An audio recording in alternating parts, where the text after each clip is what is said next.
சின்ன மருமகள்ல அடுத்து நடக்க போகுதுன்னு வாங்க பார்க்கலாம். விடிஞ்சா தாமரையை பொண்ணு பார்க்க வராங்க. கையோட நிச்சயம் பண்ணி ஒரு வாரத்திலே கல்யாணம் அப்படின்னு சொல்லி ராஜாங்க மாப்பிள்ளை வீட்டில் வாக்கு கொடுத்துட்டு வந்திருக்காரு. இங்கே தாமரைக்கு பார்த்தா கட்டுனா பிச்சைக்கார காமேசை தான் கட்டுவேன்னு சொல்லி ஒத்த காலில் நின்றுக்கிட்டு இருக்கு. மா நீ ஏதாவது மாமா கிட்ட சொல்லி புரிய வைமா அப்படின்னு சொல்லி தாமரை சொல்லவும், அடி நான் எங்கள் அண்ணங்கிட்ட என்னடி எதிர்த்து பேசுறது, அதான் பார்த்தேல ஒரு பக்கம் உங்கள் அம்மாச்சி கட்டுனா இந்த மாப்பிள்ளையை கட்டிக்கன்னு சொல்றது, பத்தாவதுக்கு என் அண்ணன் வேற வாக்கே கொடுத்துட்டு வந்துட்டாராம். ஒரு வாரத்தில் உனக்கும் அந்த வாத்தியாருக்கும் கல்யாணம்னு என்னடி நான் பண்ண முடியும், எங்க அண்ணனை நான் எதிர்த்து பேச முடியுமா, அதான் நீ பாத்திய அப்படின்னு சொல்லி சாவித்திரி ஒரு பக்கம் சொல்லவும், மா என்னம்மா மாப்பிள்ளை பார்த்துருக்காரு மாமா, ஏதோ வாத்தியாரா 30,000 20,000 சம்பளம் வாங்குறவரை நான் எப்படிம்மா கல்யாணம் பண்ணிக்கிறது, அதுவும் அவன் பார்க்க பல மாறி இருக்கான், இவன் இங்கே இருக்கான், காமேஷ் பிச்சை எங்கே இருக்காரு, அவரே இந்தியாவில் பெரிய கோடீஸ்வரர், அவரை கல்யாணம் பண்ணிக்கிறத விட்டுட்டு இவரை எப்படிம்மா நான் கல்யாணம் பண்ணிக்கிறது, எனக்கு இந்த கல்யாணத்தில் விருப்பமே இல்லைம்மா, நீ ஏதாவது மாமா கிட்ட சொல்லி பேசம்மா, பொண்ணு பார்க்க வராங்க, கூடவே நிச்சயம் பண்ண போகிறாங்க, ஒரு வாரத்தில் கல்யாணம், மா நீ ஏதாவது மாமா கிட்ட சொல்லுமா அப்படின்னு சொல்லி இங்கே பார்த்தா தாமரை கடந்து புலம்பவும், அடியே தாமரை என் அண்ணங்கிட்ட என்னால் எதுவும் எதிர்த்து பேச முடியாது, நம்ம தான் ஏதாவது செய்யணும் அப்படின்னு சொல்லி சாவித்திரி சொல்லவும், நம்ம ஏதாவது செய்யணும் என்னம்மா பண்ணுறது அப்படின்னு சொல்லி தாமரை கேட்கவும், பொண்ணு இங்கே இருந்தால் தானடி பொண்ணு பார்க்க வருவாங்க, நிச்சயம் பண்ணுவாங்க, பொண்ணு இங்கே இல்லைனா எப்படி நிச்சயம் பண்ணுவாங்க, எப்படி கல்யாணம் நடக்கும், நாளைக்கு காலையில் நம்ம கோயிலுக்கு போகிறோம், காமேஷ் பிச்சையும் இங்கே வர சொல்கிறோம், உனக்கும் காமேஷை பிடிச்சிருக்கு, காமேஷுக்கு உன்னையும் பிடிச்சிருக்கு, 2 பேரும் காதலிக்க தானே செய்கிறீங்க, பேசாட்டில் கோயிலை வச்சு உங்களுக்கு நான் கல்யாணம் பண்ணி வைக்கிறேன்,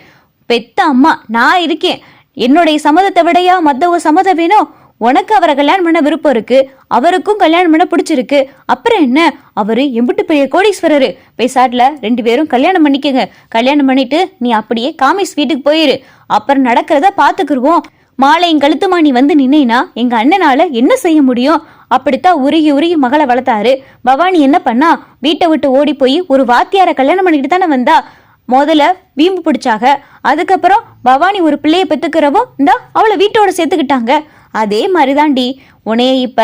எங்க அண்ணன் என்னதான் கோவப்பட்டாலும் நாளை பின்ன நீயும் ஒரு பிள்ளைய பெற்றுட்டு வந்து நின்னேனா எங்க அண்ணனுடைய மனசு மாறிடும்டி, அதனால எல்லாத்தையும் நான் பாத்துக்கிறேன், பேசாட்டில் நீ காமேஷுக்கு ஃபோன் பண்ணு, இந்த மாதிரி வீட்டில் மாப்பிள்ளை பார்த்துட்டாக, எங்கள் மாமா விதத்தை என்னால் ஒன்றும் பண்ண முடியல, அதனால விடிஞ்சா உங்களுக்கு எனக்கும் கல்யாணம், கோயிலுக்கு வந்துடுங்க, இந்த மாதிரி விவரம் எல்லாத்தையுமே அவர்கிட்ட சொல்லி புரிய வைடி அப்படின்னு சொல்லிட்டு சாவித்திரி ஒரு பக்கம் கடந்து புலம்பவும், தாமரைக்கும் பார்த்தா வேற வழி தெரியல,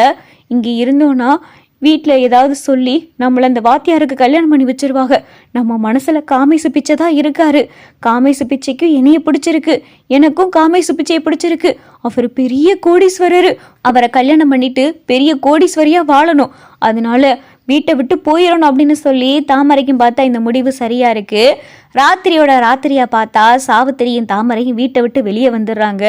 மா வீட்டை விட்டு வேற வெளியே வந்துட்டோம், மாமா பயங்கரமா கோப்பட போறாரு அப்படின்னு சொல்லி தாமரை புலம்பவும், பரவாயில்லடி எங்க அண்ணன் தானே, கல்யாண பொண்ணு, உனக்கே இந்த கல்யாணத்துல விருப்பம் இல்லை, அப்புறம் என்னடி பண்றது அப்படின்னு சொல்லி சாவித்திரி பார்த்தா தாமரைக்கு தைரியம் கொடுக்குது. தாமரை பார்த்தா காமேஷ் பிச்சைக்கு ஃபோன் பண்ணி எல்லா விவரத்தையும் சொல்லவும், காமேஷ் பிச்சை உடனே ஈஸ்வரிக்கு ஃபோனை போடவும், ஓ அந்த அளவுக்கு வந்துட்டாளுகளா, வீட்டை விட்டு ஓடுற அளவுக்கு அவளுக்கு தைரியம் வந்துருச்சா, இங்க பாரு நீ எந்த மறுப்பும் சொல்லக்கூடாது, சரின்னு சொல்லி அவ கோயிலுக்கு வந்தானா அவ கழுத்துல நீ தாலி கட்டணும், நீ அவ கழுத்துல தாலியை கட்டி அவளை நீ இந்த வீட்டுக்கு கூட்டிட்டு வரணும், அமைச்சர் ராஜாங்க வீட்டுக்கு நீ அவளை கூட்டிட்டு வரணும் அப்படின்னு சொல்லி ஈஸ்வரி சொல்லவும், மேடம் நீங்க பாட்டுக்க சொல்லிட்டீங்க, அதுக்கப்புறம் நான் பிச்சை எடுக்கிறவன்னு தெரிஞ்சா அந்த பொண்ணு என்னை எதுவும் செஞ்சிடாதா அப்படின்னு சொல்லி இங்க பார்த்தா காமேஷ் பிச்சை சொல்லவும், டேய் நீ தான் அவ கழுத்துல தாலி கட்ட போறேல, தாலி கட்டிட்டா நீ அவளுடைய புருஷன், அதெல்லாம் அவ எதுவும் செய்ய மாட்டா, பத்தாதுக்கு நீ அமைச்சர் வீட்டு மருமகனாயிருவ, அதனால நான் சொல்றத மட்டும் நீ நல்லா கவனமா கேளு, எந்த மறுப்பும் சொல்லாத, தைரியமா அவ கழுத்துல தாலி கட்டு, உனக்கு எங்கே தேடி அலைஞ்சாலும் இப்படி ஒரு பொண்ணும் கிடைக்காது, அமைச்சர் வீட்டு சம்பந்தமும் கிடைக்காது, கிடைச்ச வாய்ப்பை பயன்படுத்திக்க அப்படின்னு சொல்லிட்டு ஈஸ்வரி சொல்லவும், சரிங்க மேடம் அப்படின்னு சொல்லி காமேஷ் பிச்சையும் சொல்லவும், காமேஷ் பிச்சையும் பார்த்தா கோட்டு சூட்டெல்லாம் போட்டு ரெடியாகி கோயிலுக்கு வரவும், சார் நீங்க என் மக கழுத்துல தாலி கட்டியே ஆகணும் அப்படின்னு சொல்லி சாவித்திரி சொல்லவும், என்ன மேடம் இப்படி சொல்லிட்டீங்க, எனக்கு நிறைய கமிட்மெண்ட்ஸ் எல்லாம் இருக்கு, இன்னைக்கு ஏகப்பட்ட மீட்டிங் எல்லாம் எனக்கு இருக்கு, நான் எவ்வளோ பெரிய கோடீஸ்வரன்னு உங்களுக்கே தெரியும். இப்படிப்பட்ட கோடீஸ்வரனுடைய கல்யாணம் கோயில்ல சாதாரணமாக அவன் நடக்கிறது அப்படின்னு சொல்லி காமேஷ் பார்த்தா வாய்க்கு வந்ததை அள்ளி விடவும், ஐயோ நீங்க சொல்றதெல்லாம் எனக்கு புரியுது. ஆனா எங்க வீட்டில் எங்க மாமா நான் சொல்றதையே கேட்க மாட்டேங்கிறாரு. அவரு வாக்கு கொடுத்துட்டேன்லாம் சொல்றாரு. அவர் ஒரு வாத்தியார் மாப்பிள்ளை எனக்கு பார்த்து வச்சிருக்காரு. அவன் பார்க்கவே நல்லால பழம் மாதிரி இருக்கான். அவனுக்கும் உங்களுக்கும் ஏணி வச்சா கூட எட்டாது. நீங்க எப்படி பார்க்க அழகா அம்சமா இருக்கீங்க அப்படின்னு சொல்லி தாமரை சொல்லவும், அப்படியா அப்படின்னு சொல்லிட்டு காமேஷ் சொல்லவும், ஆமா நான் கட்டுனா உங்களை தான் கல்யாணம் பண்ணுவேன், என் மனசுல நீங்க மட்டும்தான் இருக்கீங்க அப்படின்னு சொல்லி தாமரை சொல்லவும், அப்படியா லோட்டஸ், அப்ப உனக்கும் எனக்கும் இன்னைக்கே இந்த கோயிலில் வச்சே கல்யாணத்தை பண்ணிட்டு அதுக்கப்புறம் நடக்கிறத பார்த்துக்கிறோம் அப்படின்னு சொல்லி காமேஷ் சொல்லவும், சரி காமேஷ் வாங்க உள்ளே போகலாம் அப்படின்னு சொல்லிட்டு இங்கே தாமரை சொல்லவும், நான் தான் உன்னை காமேஷ் மட்டும்னு கூப்பிடக்கூடாதுன்னு சொல்லியிருக்கேல, ஒன்று பிச்சைன்னு கூப்பிடு, அப்படி இல்லைன்னா காமேஷ் பிச்சைன்னு சேர்த்து கூப்பிடு அப்படின்னு சொல்லிட்டு இங்கே பார்த்தா காமேஷ் சொல்லவும், சரிங்க காமேஷ் பிச்சை வாங்க நம்ம 2 பேரும் இன்னைக்கு கல்யாணம் பண்ணிக்கலாம் அப்படின்னு சொல்லி தாமரை பார்த்தா கூட்டிட்டு போகுது. கூடவே பார்த்தா சாவித்திரியும் போகுது. தாலி எடுத்து கட்டுங்க அப்படின்னு சொல்லி சாவித்திரி பார்த்தா தாலியை கொடுக்கவும், காமேஷ்க்கு பார்த்தா கட்டுவோமா வேணாமான்னு சொல்லி உள்ள பார்த்தா ஒரே தயக்கம். சரி கட்டிடுவோம் அப்படின்னு சொல்லிட்டு காமேஷ் தாலியை வாங்கி தாமரை கழுத்துல பார்த்தா கட்டிடுறாரு. கூட அப்பதான் பார்த்தா பிச்சை எடுக்கிற ஒரு ஆள் வந்து, காமேஷ் பிச்சை உனக்கு கல்யாணமா அப்படின்னு சொல்லிட்டு கூட பிச்சை எடுக்கிற வந்து கேட்கவும், யார் நீ பிச்சை எடுக்கிறவே, நீ வந்துட்டு ஏன் மருமகனை பேரை சொல்லி கூப்பிட்டுக்கிட்டு இருக்க அப்படின்னு சொல்லி சாவித்திரி சொல்லவும், யாரு இந்த காமேஷ் பிச்சை ஓ மருமகனா அப்படின்னு சொல்லிட்டு பிச்சை எடுக்கிறவன் கேட்கவும், இப்பதானே சொன்னேன் நீ பிச்சை எடுக்கிறவே, நீ போய் பெரிய கோடீஸ்வரரை போயிட்டு காமேஷ் பிச்சைன்னு பேர் சொல்லி வேற கூப்பிடுற அப்படின்னு சொல்லி சாவித்திரி சொல்லவும், யாரு இவனா கோடீஸ்வரன், டேய் போடா போப்போ அப்படின்னு சொல்லி காமேஷ் பிச்சை சொல்லவும், என்னம்மா நீங்க வேற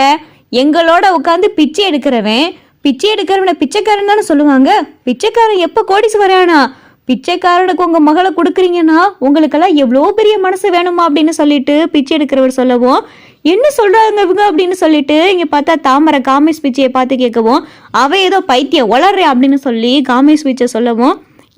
இல்லையா என்னையா சொன்னப்பா அப்படின்னு சொல்லி சாவித்திரி கேட்கவும், அட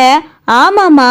இதே கோயில் வாசல்ல உட்காந்து எங்களோட பிச்சை எடுத்துக்கிட்டு இருந்தவன் என்னடா இப்படிப்பட்ட ஒரு பொண்ணுக்கு கழுத்துல தாலி கட்டான்னு பார்த்ததுமே எனக்கு ஆச்சரியமா போச்சு. அதான் நான் வந்தேன்.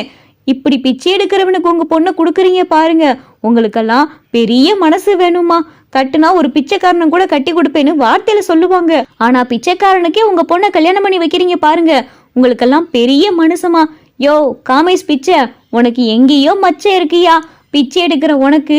ஒரு நல்ல சம்மந்தம் கிடைச்சிருக்கு, பத்தாதுக்கு பார்க்கவே பணக்கார வீட்டு பொண்ணு மாதிரிலாம் இருக்கு அப்படின்னு சொல்லி இங்க பிச்சை எடுக்கிறவர் சொல்லவும், காமேஷ் பிச்சையோடைய உண்மை பார்த்தா தெரிய ஆரம்பிச்சது. என்ன சொல்றாங்க இவங்க அப்படின்னு சொல்லிட்டு தாமரை கோவப்படவும், காமேஷ் பிச்சை பார்த்தா திருன்னு முழிக்கவும், அப்ப பார்த்தா கூட பிச்சை எடுக்கிற எல்லாரும் வந்துடுறாங்க. காமேஷ் பிச்சை உனக்கா கல்யாணம், பொண்டாட்டியாது பார்க்க அம்சமா இருக்கே அப்படின்னு சொல்லி எல்லா பிச்சைக்காரங்களும் சேர்ந்து சொல்லவும், காமேஷ் பிச்சை எடுக்கிற விவரம் பார்த்தா சாவித்திரிக்கும் தாமரைக்கும் தெரிய வந்துருது.